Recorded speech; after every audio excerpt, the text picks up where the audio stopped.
Hello मेरे प्यारे बच्चों। इंटर क्लास में हम लोग पढ़ रहे थे मैट्रिक्स यानी आव्यूह। तो आज उसी क्रम को जारी रखते हुए आगे का हम लोग पढ़ते हैं। तो सबसे पहले है ट्रांसपोज ऑफ ए मैट्रिक्स, आव्यूह का परिवर्त या फिर उसे कह सकते हैं परिवर्त आव्यूह। The matrix obtained by interchanging rows and columns of a matrix A is called transpose of matrix A. It is denoted by A dash or A to the power T. Simple भाषा में अगर बताएं तो कोई भी matrix हो, अगर उसकी रो को हम कॉलम में रो और कॉलम को इंटरचेंज कर दें तो जो मैट्रिक्स बनती है वो दी गई आव्यूह की परिवर्त आव्यूह कहलाती है, यानी ट्रांसपोज मैट्रिक्स कहलाती है।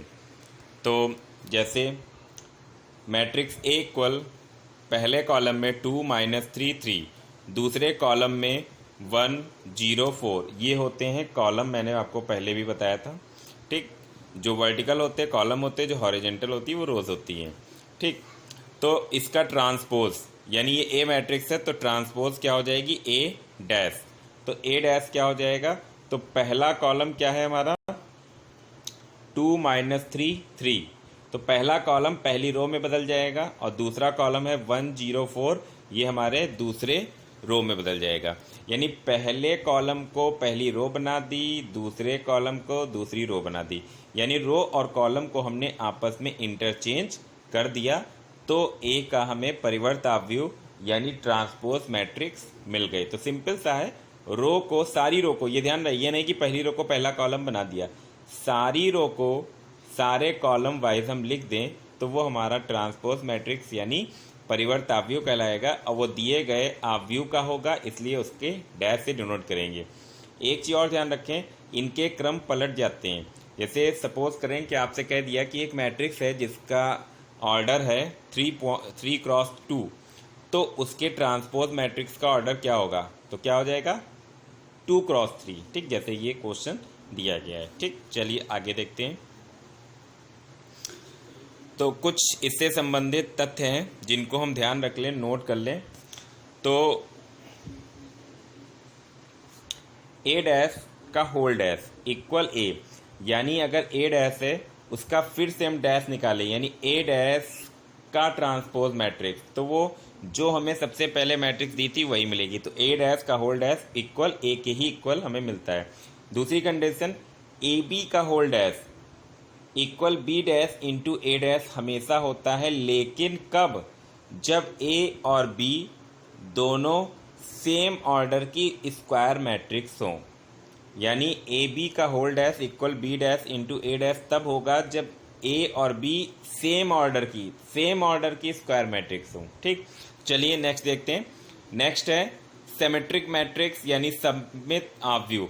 तो सममित आव्यूह किसे कहते हैं, अगर किसी आव्यूह की अगर कोई हमारी स्क्वायर मैट्रिक्स है, ठीक, तो उसका डैश अगर उसी मैट्रिक्स के इक्वल आता है तो वो क्या कहलाती है, हमारी सिमेट्रिक मैट्रिक्स। यानी ए कोई मैट्रिक्स है जो कि वर्ग आव्यूह है, स्क्वायर मैट्रिक्स है, ये ध्यान रहे, सिमेट्रिक हो चाहे स्क्यू सिमेट्रिक हो, सममित आव्यूह हो या विषम सममित आव्यूह हो, ये एक स्क्वायर मैट्रिक्स होते हैं यानी वर्ग आव्यूह। जिन्होंने शुरुआत के वीडियो नहीं देखे हैं वो शुरुआत के वीडियो देख लें ताकि उनको ये समझ में आ जाए स्क्वायर मैट्रिक्स किसे कहते हैं। तो अगर हम किसी स्क्वायर मैट्रिक्स की अगर हम ट्रांसपोज निकालें यानी परिवर्त आव्यूह निकालें यानी ए डैश निकालें और वो ए के ही बराबर आए तो वो सममित आव्यूह ए कहलाएगा। जैसे ये एग्जाम्पल है, ठीक, हमने इसका डैश निकाला तो पहले कॉलम को पहली रो लिख दिया, दूसरे कॉलम को दूसरी रो लिख दिया और तीसरे कॉलम को हमने तीसरी रो लिख दिया, ठीक। तो देखिए, तो जो ए डैश आया है वही देखिए ए के ही बराबर है, यानी ए डैश इक्वल ए, तो यहाँ पर ए जो है वो सिमेट्रिक मैट्रिक्स है। सेकंड है स्क्यू सिमेट्रिक यानी विषम सममित आव्यूह। तो यहाँ पर भी ए जो है वो स्क्वायर मैट्रिक्स होगी। तो ए डैश अगर इक्वल आता है -a के, यहाँ पर ए डैश इक्वल था ए के, वहाँ पर ए डैश इक्वल आता है -a के, ठीक।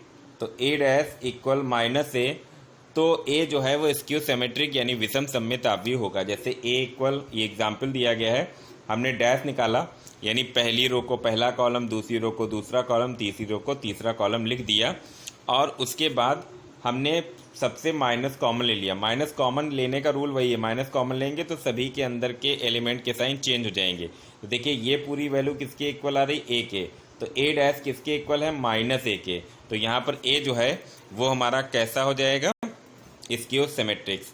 एक कंडीशन याद रखें, अगर कोई आव्यूह स्क्यू सिमेट्रिक है यानी विषम सममित है तो जो उसके डायगोनल, जो उसका मेन डायगोनल होता है उसके सारे एलिमेंट क्या होंगे, जीरो। मेन डायगोनल मैंने पहले भी आपको बताया था, ये होता है मेन डायगोनल।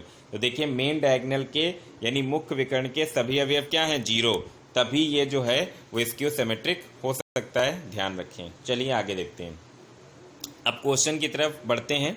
तो पहला क्वेश्चन है, ए दिया है, बी दिया है, हमें फाइंड करना है ए डैश प्लस बी डैश और ए बी का होल डैश और ए माइनस बी का होल डैश, इतना हमें यहाँ पर फाइंड करना है। तो डैश नया है, बाकी मल्टीप्लिकेशन, एडिंग और माइनस करना है, ये सब हमारा पुराना है।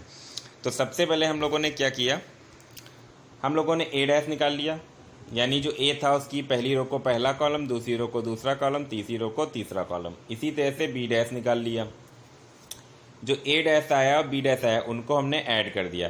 तो ऐड करने का तरीका मैंने पिछली वीडियो में बनाया था, जिनको नहीं आता वो पिछली वीडियो मेरी देख लें। तो A dash plus B dash की वैल्यू मिल गई।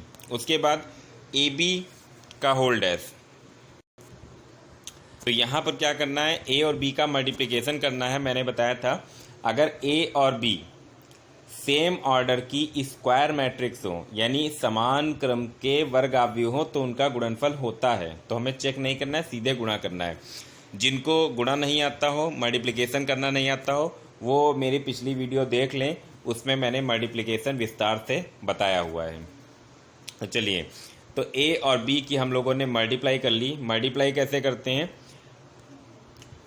पहली रो ली और दूसरे का पहला कॉलम, इनके करेस्पॉन्डिंग एलिमेंट को मल्टीप्लाई करके जोड़ के यहाँ लिख दिया। फिर पहली रो दूसरे कॉलम, यानी जो दूसरे कॉलम के एलिमेंट है उनको मल्टीप्लाई करके जोड़ के यहाँ लिख दिया। इसी तरह से तीसरे कॉलम से लिख दिया और फिर आगे। तो जिनको मल्टीप्लिकेशन नहीं आता है वो सीख लें। तो ए बी निकाला, अब इसका होल डैश, तो जो ए बी आया उसके रो को कॉलम में चेंज कर दिया, ए बी का होल डैश मिल गया। फिर है ए माइनस बी का होल डैश, तो ए लिखा माइनस बी लिखा, ए में से बी को माइनस कर दिया, ये हमें मिल गया A B, A minus B. और फिर ए माइनस बी का होल डैश, तो ए माइनस बी जो आया इसकी रो को कॉलमों में चेंज कर दिया, तो ए बी का होल डैश हमें मिल गया। आई होप कि आप लोगों को आज का टॉपिक समझ में आया हो। समझ में केवल उन्हीं लोगों के नहीं आएगा जो लगातार वीडियोस को नहीं देख रहे हैं, क्योंकि जैसे जैसे हम आगे बढ़ते आएंगे हमारा पीछे से जितना भी हम लोग पढ़ चुके हैं वो कहीं ना कहीं यूज़ होगा। तो हम लोगों ने एडिशन, सब्सट्रैक्शन, मल्टीप्लिकेशन, ये सब हमने पिछले वीडियो में हम लोगों ने सीखा था। केवल यहाँ पर डैश नया था, तो उसी बेस पे कुछ यहाँ पर क्वेश्चन है, ठीक, इनको आप सॉल्व कीजिएगा। और आपको वीडियो कैसे लग रहे हैं इसको ज़रूर बताइए कमेंट करके, लाइक करके, और ज़्यादा से ज़्यादा वीडियोस को शेयर कीजिए और घर पे बैठ के अच्छी तरीके से तैयारी करते रहें, क्योंकि आप लोगों का इंटरमीडिएट है जो कि बहुत ही महत्वपूर्ण है हमारे लिए। इसलिए अपनी पढ़ाई को बिना बाधित किए हुए सतत रूप से पढ़ाई जारी रखें और अच्छे से अच्छी तरीके से पढ़ाई करें, ताकि नेक्स्ट ईयर बोर्ड परीक्षा में आपका रिजल्ट अच्छा हो और आप आगे बढ़ें। धन्यवाद।